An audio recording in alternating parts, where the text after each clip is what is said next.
అందరికీ నమస్కారం. గంగాధర్ నెల్లూరు నియోజకవర్గం పాలసముద్రం మండలంలో ఈరోజు జనసేన పార్టీ ఆధ్వర్యంలో మండల అధ్యక్షులు వీర మహిళలతో కలిసి ఈరోజు ఒక ముఖ్యమైనటువంటి సమావేశాన్ని నిర్వహించడం జరిగింది. ఈ కార్యక్రమంలోనే భాగంగా గత వైసీపీ ప్రభుత్వంలో 5 సంవత్సరాల కాలం పాటు ఉప ముఖ్యమంత్రిగా ఎక్సైజ్ శాఖ మంత్రిగా పనిచేసిన నారాయణ స్వామి లిక్కర్ కేసులో ఇప్పటివరకు దాదాపు చాలా మందిని అరెస్ట్ చేసి విచారిస్తున్నారు. కొంతమంది జైలుకి వెళ్ళారు.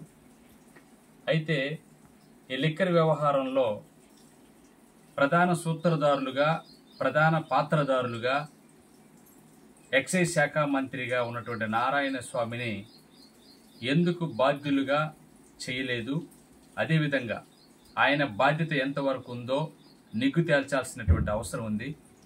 దయచేసి ఇంత పెద్ద స్కాములో కోట్లాది రూపాయలు ముడిపడి ఉన్నటువంటి ఈ స్కాములో ఖచ్చితంగా నారాయణ స్వామిని విచారించాలి.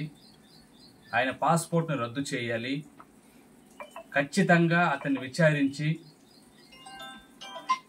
తగిన చర్యలు తీసుకోవాలని మేము ఉప ముఖ్యమంత్రి పవన్ కళ్యాణ్ గారిని, అదేవిధంగా ఆంధ్రప్రదేశ్ రాష్ట్ర ముఖ్యమంత్రి వర్యులు చంద్రబాబు నాయుడు గారిని విజ్ఞప్తి చేస్తా ఉన్నాం. జై జనసేన, పవన్ కళ్యాణ్ గారి నాయకత్వం. జై జనసేన.